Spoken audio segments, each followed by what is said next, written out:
Untuk soalan ini menyambung pada jawapan yang telah Ustaz beri, iaitu apakah cara-cara jabatan zakat dalam institusi pembasmi kemiskinan, bagaimana mereka menjalankan agihan-agihan untuk pembasmi kemiskinan? Ya, terima kasih. Cantik soalan tu. Itu pergi pada praktikal lah, amalan. Jabatan-jabatan ataupun sekarang ni, di peringkat persekutuan kita ada jabatan wakaf, zakat dan haji, jauhar. Ya. Di peringkat negeri, zakat ni diuruskan, kebanyakan negeri-negeri ditadbirkan oleh Majlis Ulama Islam. Jadi tiap-tiap Majlis Ulama Islam negeri-negeri termasuk wilayah persekutuan pun dia ada Majlis Ulama Islamnya yang mentadbir dan menguruskan hal-hal zakat. Pungut zakat, bagaimana nak pungut, kemudian bila zakat bagaimana nak uruskan, nak tadbirkan mengikut asnaf atau sinf atau asnaf yang telah ditetapkan oleh Allah SWT sebagaimana yang saya sebut tadi, innamas shadaqatu lil-fuqara tadi, 8 asnaf tadi, bagaimana nak diuruskan. Jadi kadang-kadang saya beri contoh begini. Ada orang yang terlalu miskin dan ada keuzuran anggota terlalu tua, itu kita lazimnya diberi sumbangan saja. Sumbangan sehingga dia mampu.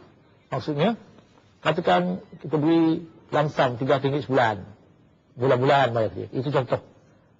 Kemiskinan contohnya. Tetapi ada orang, dia miskin, tetapi dia ada tenaga untuk mengusahakan. Ada orang, kita bagi motosikal untuk jual ikan atau jual aiskrim. Bagi bantuan, beli motosikal, dapatkan lesen dia, dia jual aiskrim, dia jual ikan, jual daging dari rumah ke rumah. Beri perumahan-perumahan. Akhirnya dia dapat survive sendiri, dapat hidup dengan sendiri. Tak payah dah hilang miskin dia. Ada juga orang yang dia buat craft. Dia buat craft, jadi dia cuma suntikan modal. Itu dia boleh ambil daripada zakat tadi. Mana-mana safe yang ada di situ.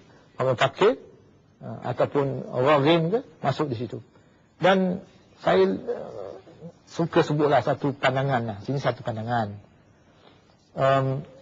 Saya diberi peluang untuk melawat keluar negara. Proses halal. Sembelih lembu, slaughterhouse di beberapa negara di Australia, New Zealand, Argentina dah pergi. Alhamdulillah. Dan di sana timbul idea, timbul satu pendapat. Kenapa kita susah payah import daging sembelih daripada luar negara? Tak boleh kita buat apa kita? Jawapan kita spontan, tak ada modal. Boleh tak kita ambil daripada zakat kumpul semua Majlis Islam ni, kita buat ladang ternakan, kita bagi orang yang tak ada kerja, mak-mak rempit ni, suruh jaga lembu-lembu. Lepas tu, dia kerja sampai tempat sembelih, bagi ajar dia latih macam mana nak sembelih. Sampailah kita boleh cukup makan daging dalam negara kita, yang halal tadi, dan sampai semasa kita boleh ekspor pula keluar negara, kalau boleh begitu. Kita boleh buat sebenarnya. Jadi, tetapi saya nak sebutkan di sini lah, semangat kita bersama-sama untuk memajukan institusi pengagihan zakat tadi. InsyaAllah, sampai satu masa nanti benda-benda ini akan dikembangkan.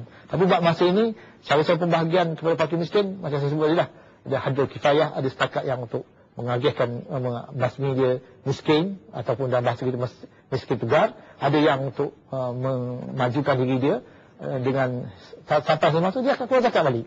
Ini kata. Sebab tu, dia kata apa? Khuz min fuqara'in, khuz min aghniyahin, fatwadu ila fuqara'in.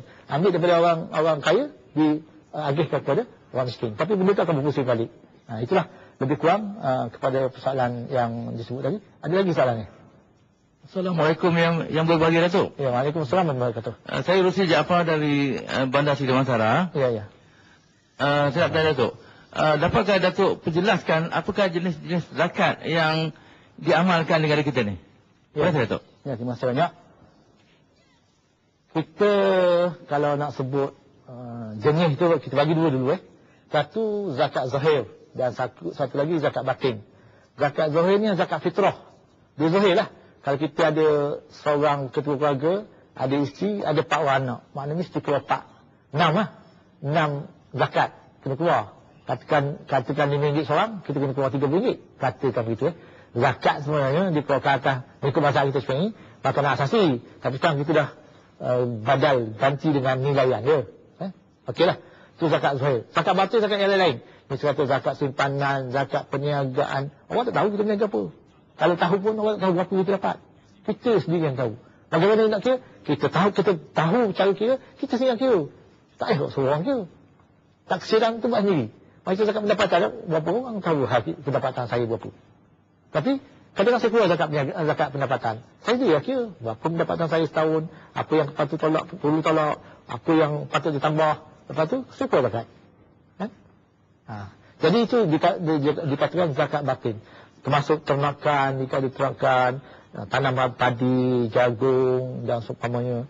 Sekarang ni walaupun tidak sekata, tapi kita telah katakan bahawa zakat pendapatan profesional, misalnya peguam, doktor, kita ada klinik sendiri, kita ada syarikat peguam sendiri, atas pengusaha kita boleh keluarkan zakat.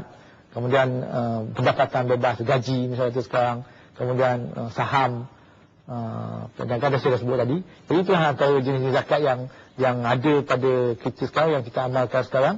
Dan boleh juga hasil bumi, dari laut ataupun bumi, dan juga emas perak. Saya nak sebut emas perak sikit lah. Saya sebut emas perak ni, kalau orang simpan emas, orang simpan perak kan. Tapi sekarang siapa simpan emas simpan perak?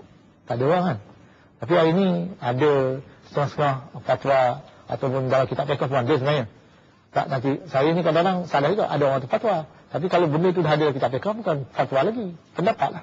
Sama ada kita nak terima tu hal lain. Tetapi bila dah jadi fatwa dan gazetkan, itu kena tak kuasa lah. Ya? Biasa ada fatwa dan hukum. Jadi sebagai contohnya, ada orang ada duit lah, masuk golongan kayu ataupun terlalu kayu. Perempuan pakai gelang emas terlalu banyak. Tapi sekarang dalam kitab fiqh pun ada, dan ada setengah-setengah negeri telah fatwakan had pakaian tu, emas pakaian ialah tidak boleh lebih pada 850 gram berat dia. Lebih pada tu, hak itu kena bayar zakat. Itu antara-antaranya. Ya? Jadi kitab fiqh pun ada cerita ni. Dan ada negeri yang pakai kitab tu, pendapat itu, jadikan fatwa negeri. Itu antara-antaranya. Jadi benda ni boleh tanyalah di pejabat mufti atau pejabat agama atau pejabat Islam di negeri masing-masing lah. Siapa yang terlibat. Jadi saya nak sebut ini jenis-jenis zakat. Kalau kita lihat, tujuan semata-mata lah untuk kita keadilan sosial lah. Siapa yang ada kemampuan boleh lebih, keluarkan. Nanti orang ni dapat balik, diusulkan. Jadi akhirnya ekonomi kita berkembang secara yang berimbang. Antara ada bantu-membantu, ada rasa kasih sayang, tolong-menolong, dan kerjasama antara, tidak ada niat nak jatuh-jatuh. Pada hari ini, kita berniaga banyak. Kalau dia berniaga kacang, kita pun berniaga kacang. Lepas tu rasa kita tak laku, tu usul pasal lain. Kalau jual pisang goreng, dia jual kau pisang, kita pun jual kau pisang. Kalau dia lebih laku, kita pun usul pasal lain. Padahal patutnya tolong bantu-bantu lah. Kan? Boleh dapat hasil banyak, pakai keluar zakat, syukur kepada Allah SWT. Ini masa dapat, senyap je. Lepas tu, bila dah tak dapat, mahu ke Allah Ta'ala. Jadi, sistem kita dah berubah. Sepatutnya kita syukur, dah jadi benda lain pula. Akhirnya kita mahu ke Allah Ta'ala. Apalah aku selalu rugi berniaga. Padahal, masa kita boleh dapat tu, kita tak tunaikan zakat. Itu orang petani. Dalam tembikai katakan, dapat 10,000 saya dapat. Tembikai susu. Ataupun rock melon. Sekarang ada nama rock melon. Saya pun tak tahu kita terjemah Melayu apa dia. Orang sebut rock melon lah. Pergi kedai, rock melon tu. Saya tak kerti Melayu. Sebab bila dah jadi macam satu istilah. Jadi, benda tu kalau dah tanam, dah maju, maka kita kena buat zakat juga. Bila sampai syarat, bila sampai had dia. Hadnya, dia amnya, kalau zakat ni, hendaklah kita orang Islam yang keluar zakat tu.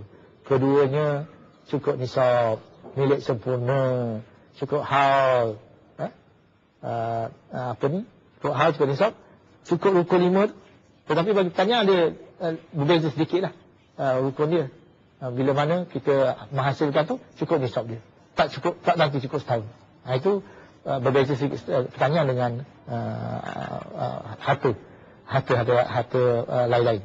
Jadi kesimpulan yang kita boleh buat ialah pada kali ini, setakat masa yang peluang ni, saya menyuruh diri saya dan juga puan sekalian, kita kena fahamlah mengenai dengan zakat ini, tanggungjawab mengeluarkan zakat dan tanggungjawab menerima habuan zakat.